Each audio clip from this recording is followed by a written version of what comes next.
प्यारे विद्यार्थियों, आज मैं आपको उड़ान चरण 2 के अंतर्गत सामाजिक अध्ययन इतिहास भाग 3 के अध्याय 8 कंपनी की शोषणकारी नीतियां व उनका विरोध का उड़ान कार्य पुस्तिका का सबसे सही हल करवाऊंगा। सबसे सही सटीक एवं सबसे उचित हल आपको अन्यत्र कहीं नहीं मिलेगा। अतः सही सटीक एवं उचित हल देखने के लिए मेरे चैनल नवजल एजुकेशन शिलारपुर पर जाएं और मेरे चैनल को सब्सक्राइब करें ताकि हमें ऊर्जा मिले।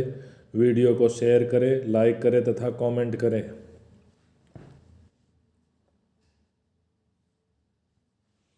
अध्याय 8 कंपनी की शोषणकारी नीतियां व उनका विरोध।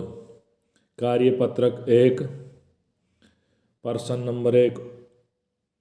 उन सभी चीज़ों की सूची बनाइए जिनकी उपलब्धता के कारण भारत को सोने की चिड़िया कहा जाता था। सूती कपड़ा, मलमल, भारतीय मसाले, खनिज पदार्थों की वजह से और धन संपदा की समृद्धि की वजह से भारत को सोने की चिड़िया कहा जाता था।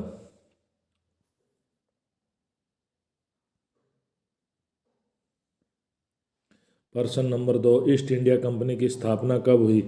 ईस्ट इंडिया कंपनी की स्थापना 1600 ईस्वी में हुई। प्रश्न नंबर 3। कौन सी व्यवस्था भारतीयों के लिए नरक का द्वार बनी? कंपनी की व्यापारिक नीतियां भारत के लिए नरक का द्वार बनी क्योंकि इन नीतियों से धन की निकासी हुई और धन की निकासी की वजह से ही ये भारतीय के लिए नरक का द्वार बनी।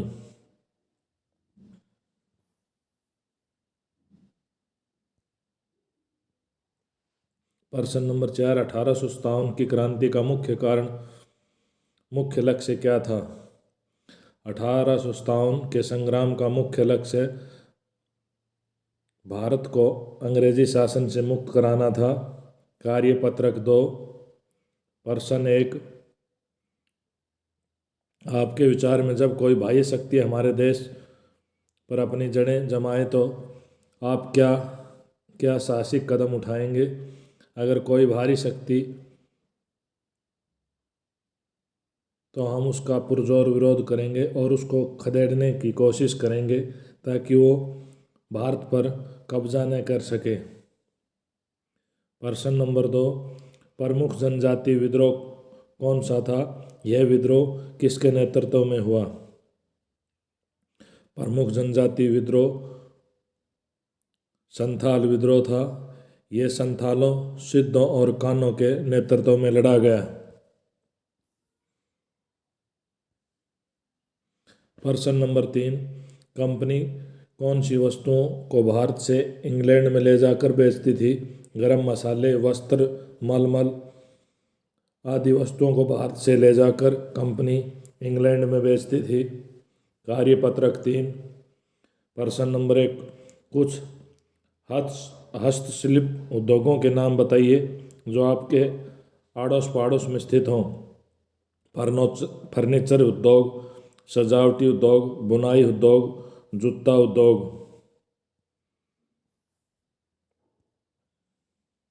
प्रश्न नंबर 2। किसी अनुचित व्यवहार को रोकने के लिए हमें किन किन बातों की जानकारी होनी चाहिए? कानून की जानकारी होनी चाहिए, हमें उसका प्रतिरोध करना चाहिए, अनुचित व्यवहार के विरुद्ध प्रतिरोध करना चाहिए।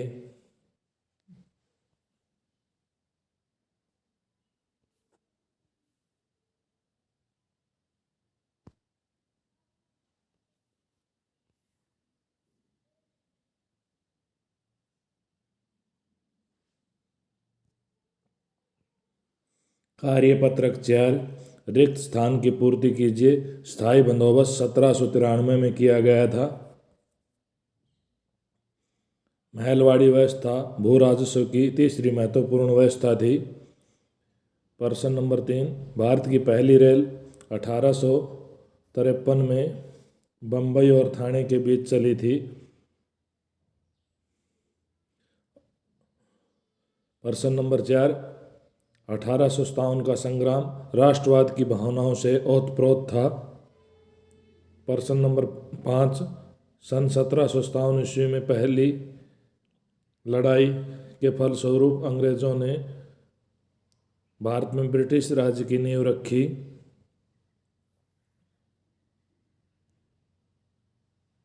सही गलत का निशान लगाना है। बक्सर का युद्ध सन 1857 में हुआ, ये स्टेटमेंट गलत है। ईस्ट इंडिया कंपनी की स्थापना 1600 ईस्वी में हुई, ये कथन सही है। भारत में पहली रेल लॉर्ड डलहौजी के समय में चली, ये सही है। 1857 संग्राम का मुख्य लक्ष्य भारत को अंग्रेजी राज्य से मुक्त करना था, ये कथन सही है।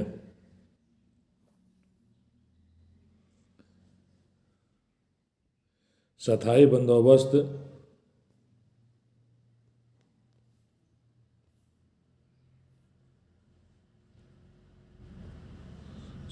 बंदोबस्त लॉर्ड कॉर्नवालिस ने किया था।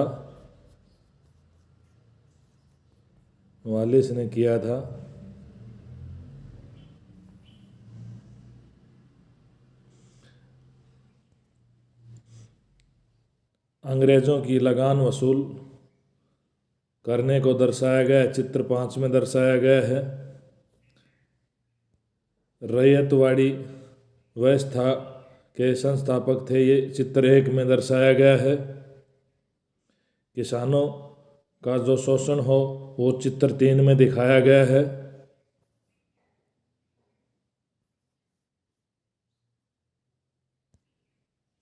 भारत में गरीबी का चित्रण चित्र 4 में दिखाया गया है।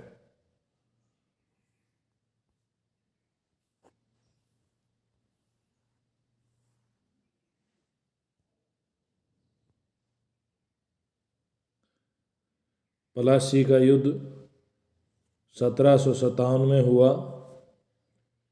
सर थॉमस मुनरो ने रैयतवाड़ी व्यवस्था को लागू किया, ये यहाँ मिलान करना है। स्थायी बंदोबस्त लॉर्ड कॉर्नवालिस ने किया।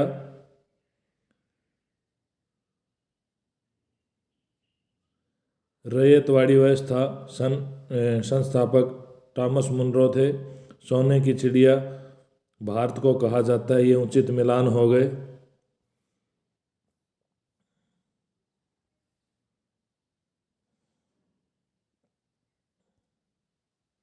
कार्यपत्रक 5,